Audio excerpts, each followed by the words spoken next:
가불의 경제학이 아닌 상생의 경제학을 말하는 경제방송 YTN 라디오 생생경제.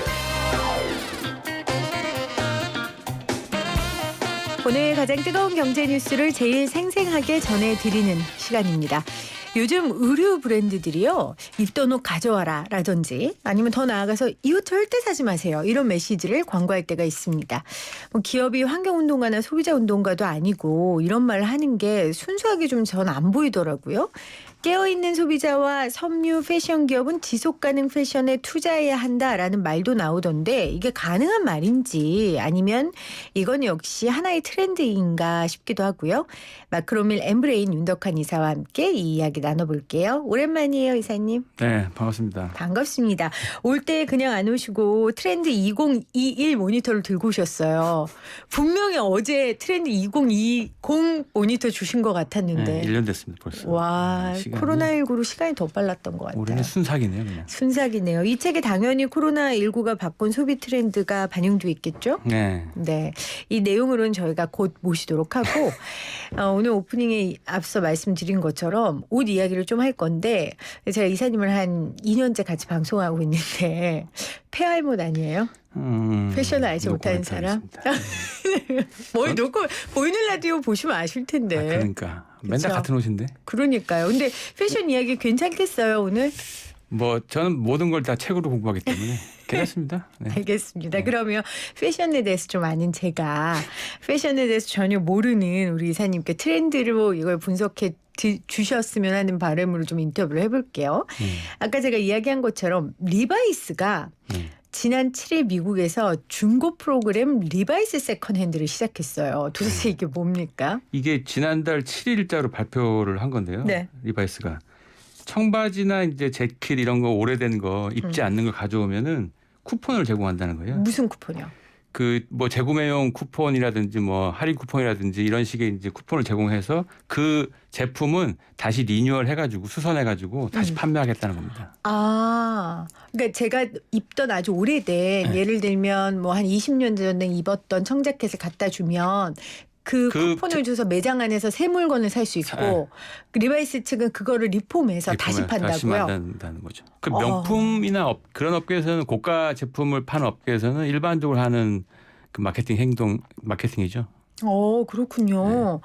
근데 이게 아까 말한 것처럼 고가에서는 할 수 있는데 리바이스가 물론 청바지 브랜드로서 고가긴 하지만 이게 뭐 대중적인 브랜드인데 그렇죠. 대중적인 브랜드가 이 일을 한다는 건 뭐 어떤 시대의 흐름 속에서 탄생한 영업의 변화일까요? 그러니까 이게 이제 리바이스 그 세컨핸드 프로그램 관련돼 가지고 기사를 찾아보면 네. 환경에 이제 기업들이 착한 기업들이 되고 있다. 뭐 이런 식의 보도가 많은데 저도 많이 봤어요. 요 기사를 약간 삐딱하게 볼 필요가 있어요. 그게 저도 그때 몇 번 이런 걸로 이사님께 여쭤봤더니 저보고 속지 마라 네. 해주셔서 저도 좀 삐딱하게 봤거든요. 여기 두 가지 정도 중요한 배경이 있는데 청바지야말로 대표적인 반환경 제품입니다. 아, 기본적으로 청바지는 이 그린피스에서 발표한 거에 따르면 한 벌당으로 만들어질 때는 그 탄소를 한 35kg 가까이 30kg 이상 발생시킨다 그래요. 네. 게다가 그 청바지 중에 약간 그 고급스러운 제품들은 물이 많이 빠져 있잖아요. 근데 청바지 한 벌당 한 7,000리터 정도를 쓴다고 와, 합니다. 물이. 물을. 그러니까 뭐 목화 재배부터까지 다 포함된 물 소비인데 이게 대표적인 그 의류다 보니까 이제 친환경이라는 트렌드에 사실은 기업이 항복한 형태인데 네. 이 리바이스가의 세컨핸드 프로그램에는 두 가지 맥락이 되게 들어가 있다는 거를 이제 아셔야 될 것 같은데 첫 번째는 이 고가 제품의 그 시장의 대중 확대 전략 중에 하나예요.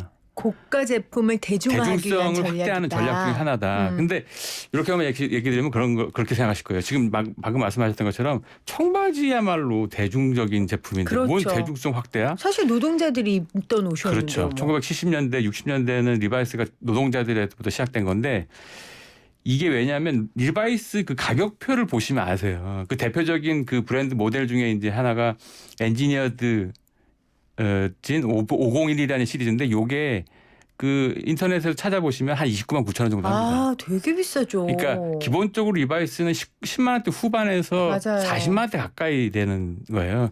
그게 2010년도인가?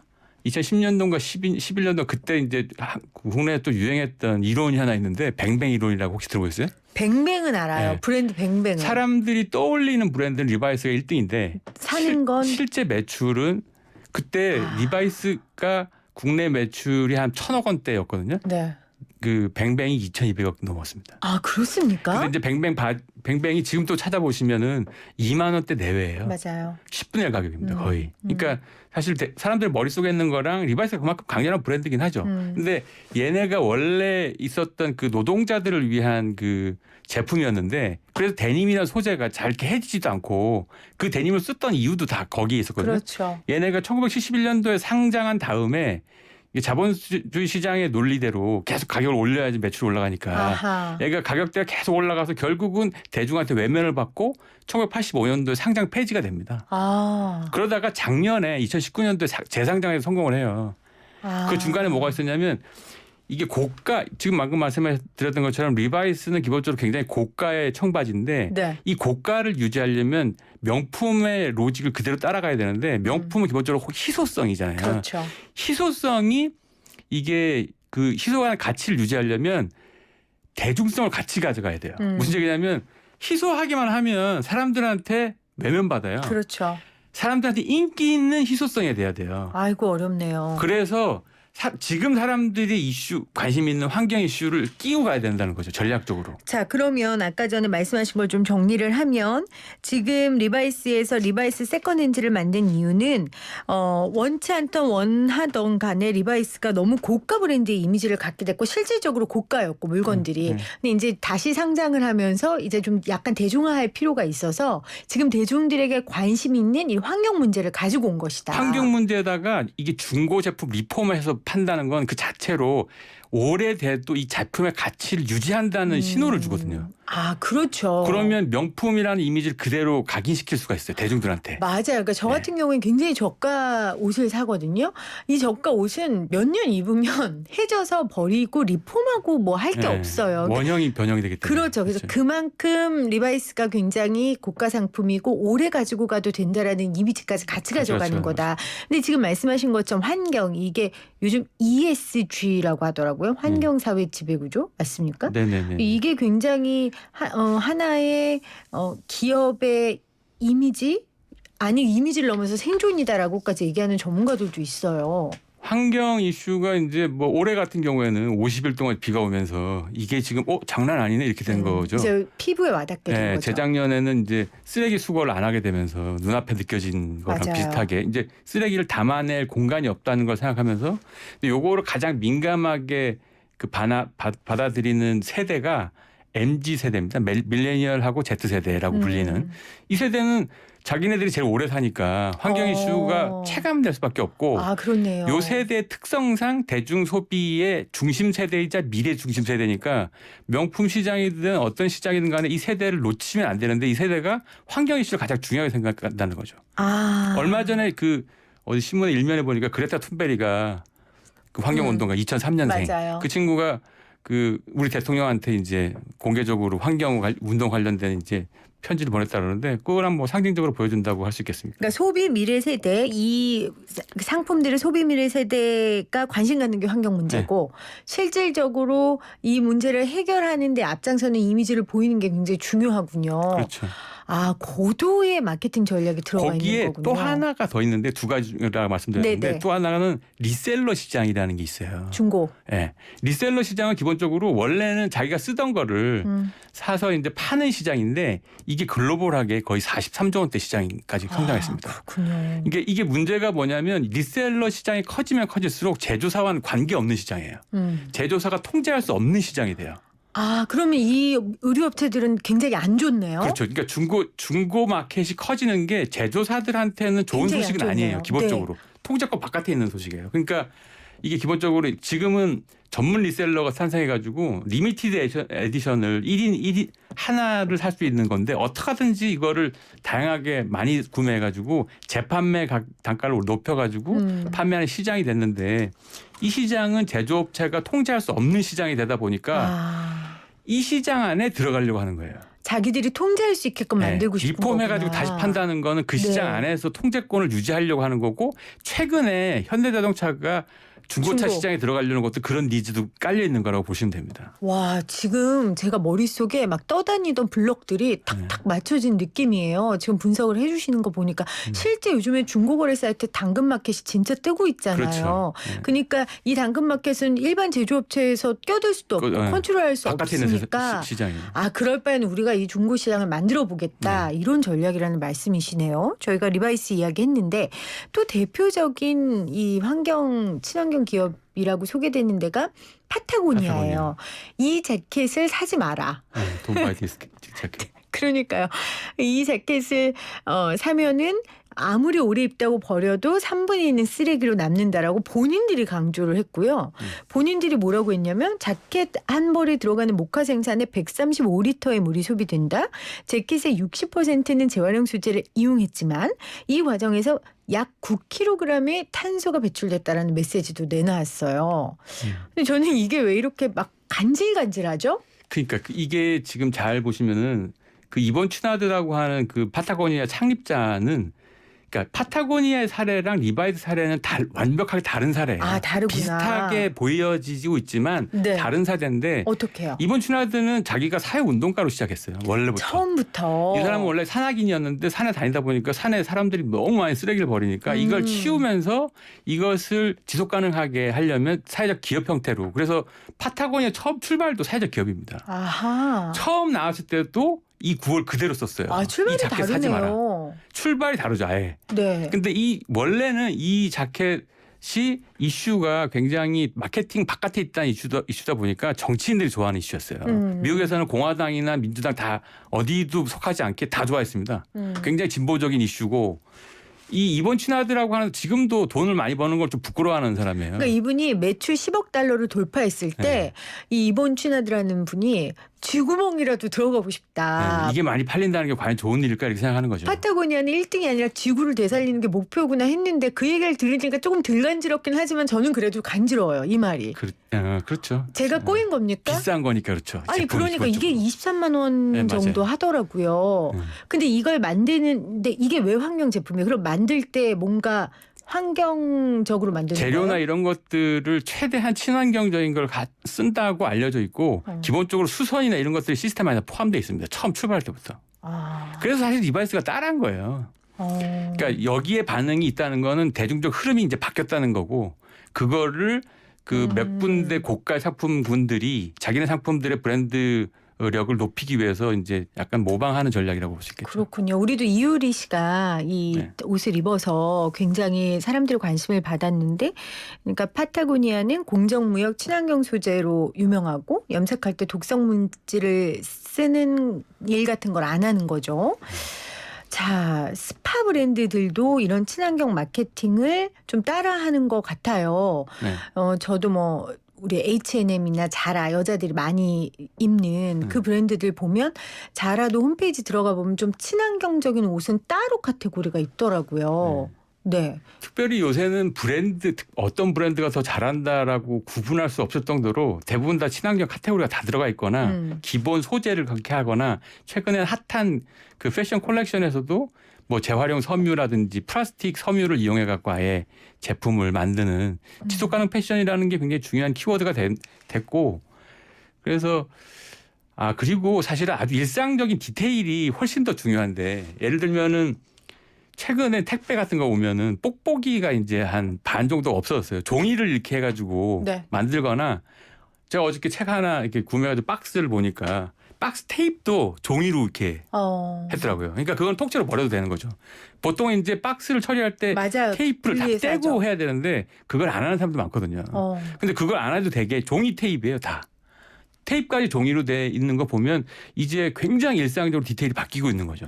쿠팡도 지금 로켓 배송 같은 거 식품 택하면 아이스박스로 이렇게 와요. 그래서 놔두면 수거해가고. 아, 그래요? 그러니까 저도 시킬 때마다 되게 죄책감이 들었거든요.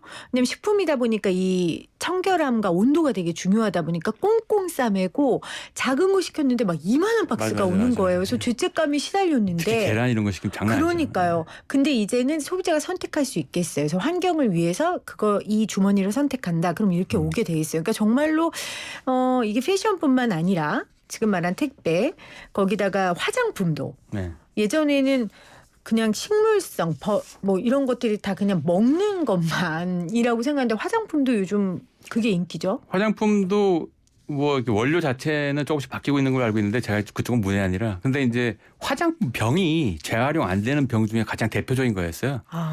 이게 보통 음료병은 잘 세척을 하면 재활용되는 율도 꽤 높은데 네. 기본적으로 화장품 병은 재활용되기 되게 힘듭니다. 기본적으로. 그렇군요. 병의 구조도 그렇고 이 디자인이 트렌드를 따라가기 때문에 그런데 화장품 병 자체를 건축 자료로 쓰는 경향이 훨씬 더 높아지고 있어요. 이걸 갈아갖고 이제 단열재로 쓴다거나 이렇게 재활용하는 비율도 굉장히 높아지고 있다고 합니다. 근데 뭐 이게 제가 계속 간질간질하다라고 표현한 게 이제 여러분 알아들으셨죠? 그러니까 뭔가 이걸 내가 순수하게 받아들여야 할까라는 의심이 생긴다는 이제 저만의 표현이었는데 아니 그렇다 할지라도 이렇게 지속 가능한 무언가를 만들어내는 게 시대적 숙제고 바람직한 거 아니에요? 바람직한 거죠. 그러니까 네. 사실은 그러니까 다르게 결과적으로는 비슷할 수 있는데 원인이 기본적으로 지속 가능성은 환경에 붙는 건데 기업 입장에서도 지속 가능한 기업 행위를 하려면 타겟층이 원하는 걸 잘 맞춰가야 되잖아요. 근데 타겟층이 주로 아까 처음에 말씀드렸던 것처럼 중심 소비 세대가 MZ 세대, 밀레니얼하고 Z 세대가 환경 문제 굉장히 이슈에 밟고 그걸 요청하는 경향이 많다 보니까 이 타겟, 중심 타겟에 맞춘 어떤 기업 행위의 일종으로 환경 문제를 이렇게 마케팅 안에 끌어놨다고 볼 수도 있겠죠. 그러니까 그분들도 위기의식을 좀 느꼈을 것 같아요. 그렇죠. 그러니까 지금 새로운 세대들이 이런 문제에 되게 관심을 갖다 보면 예를 들어 소비하는 것도 조금 금욕시 여기고 죄악시 여기고 그래서 금욕의 하나의 그 행동으로 하다 보면 본인들은 굉장히 타격을 받는 거잖아요. 그럴 바엔 우리가 트렌드를 만들어서 한번 이끌어보자. 그렇죠. 초반에 먼저 치고 나가는 게 약간 차별화 전략으로 굉장히 좋다고 하는 건 교과서에 다 나오는 얘기니까. 그러니까요. 네. 자, 우리가 리바이스 이야기하면서 아까 중고 이야기 해주셨는데 진짜로 이 중고 시장이 요즘에 굉장한 트렌드로 자리 잡고 있어요. 이건 좀 어떻게 분석할 수 있어요? 당근마켓이요? 당근마켓뿐만 아니라 중고 트렌드? 네, 중고 트렌드는 지금 굉장히 핫하긴 합니다. 기본적으로. 그렇죠. 근데 여기 대표적인 게 당근마켓인데 이게 이제 월 평균 이용자가 한 1,000만 명쯤 된대요. 지금 거의 젊은 분들은 다 다운 받아가지고 이제 활용한다고 보시면 되는데 이 당근마켓은 중고 물품들을 거래하는 건 예전에도 있었는데 왜 갑자기 난리지? 이 키워드로 보면 뭐가 달라지고 있냐면 당근마켓은 중고 상품을 직거래하는 건 똑같은데 이전과 뭐가 달라졌냐? GPS로 인증한다는 거예요. 이게 저희 책에도 보면 이제 동네 재발견이라고 하는데 네. 여기 분석하다 보면 올해 2월 달부터 1km 반경 이내 소비가 급증했습니다. 멀리 가고 쇼핑하고 온라인도 늘었지만 같이 늘은 게 1km 이내에 그러니까 슬리퍼를 신고 이렇게 동네를 가볍게 하면서 다니는 그 상권이 소비 행동이 얼뜨기 는 거랑 그다음에 관계가 있는데 당근마켓은 이전에 중고 거래랑 뭐가 다르냐면 이전에 중고 거래에 자꾸 문제가 생겼던 게 거래하세요 했는데 막상 당일에 안 나타나는데 맞아요. 알고 봤더니 이 사람이 서울 사람이 아니라 서울에서 거래를 하기로 했는데 서울 사람이 아니라 강원도에 있다거나 제주도에 있다거나. 근데 당근마켓은 처음에 판매자나 거래자가 등록하려면 GPS를 인증을 받아야 돼요. 실제로 거기에 거주하는 것을 자기가 입증해야 되는데 동네 거래가 활성화되는 것이 약간의 신뢰성을 담보하는 거죠. 그렇겠죠. 네. 그게 이제 당근마켓에서 가장 중요한 장점이라고 할 수 있겠습니다. 그렇네요. 그리고 코로나19가 터지면서 멀리 나가는 게 그렇죠. 부담스럽고 쇼핑센터 가서 쇼핑하는 게 부담스러웠는데 그냥 슬리퍼 신고 반경. 그렇죠. 퇴근 시간에 지하철역에 딱 만나서 주고받고 끝나는 거죠. 그렇네요. 근데 가만히 생각해 보면은 IMF 때 이후에 중고 구제 물품이 엄청 인기 끌었었어요. 그렇죠. 저도 구제 가게 가서 중학교 네, 때인가 고등학교 때인가 막 미군들이 입었다는 무슨 청바지 막 이런 거 입고 그랬는데 뭐 언제 그랬냐는 듯이 쏙 옛날 들어갔잖아요. 분이시구나, 피디님도. 그러니까 말하고 나니까.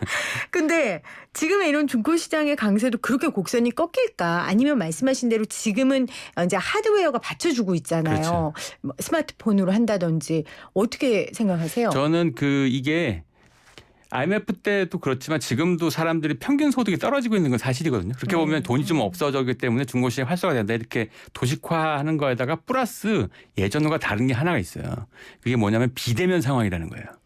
비대면 상황이 내년 이후까지 일상화될 가능성이 매우 큽니다. 네. 이렇게 되면 대중 소비자들의 욕구가 어떻게 되냐? 과시 욕구랑 모방 욕구가 떨어져요. 아, 그럼 실용적인 거. 저희가 이건 올해 내내 이제 물질주의 관련된 연구나 이거 비교를 해보니까 사람들이 비교해갖고 뭔가를 보여주거나 이러려는 욕구가 확 떨어진 걸 우리가 확인할 수 있었는데 이렇게 되면 어떻게 되냐? 명품 시장이나 그 고가의 그 제품 시장들이 약간 주춤합니다. 실제로 백화점 1층이 화장품 브랜드가 아니라 맞아요. 지금 다 식품 브랜드로 바뀌고 있잖아요. 그거랑 관련이 있는데 그렇게 되면 사회적 욕구가 자극해야 기본적으로 좀 더 사고 좀 더 그렇죠. 소비 활성되는데 이게 줄어든다는 건 중고 시장과 가성비에 좀 더 포커스가 된 게 이 시장이 오래될 가능성이 매우 크다는 거죠. 아, 그러니까 코로나19 때문에 등장한 건 아닌데 코로나19 시대로 이게 정말 하나의 대세로 굳혀질 수 있다. 비대면이 일상화되면 사회적 욕구가 떨어집니다. 그렇죠. 뭐 만나야 자랑을 하죠. 그래서 과시 욕구나 뭐 모방 욕구가 떨어지면 거기에 기반한 어떤 소비 상품들은 다 약간 위축될 가능성이 매우 크다는 거죠. 아, 알겠습니다. 아, 오늘도 새로운 트렌드에 대한 분석 굉장히 인상 깊게 들었습니다. 마크로메 람브레인의 윤덕한 이사 함께했습니다. 이사님 고맙습니다. 예, 고맙습니다.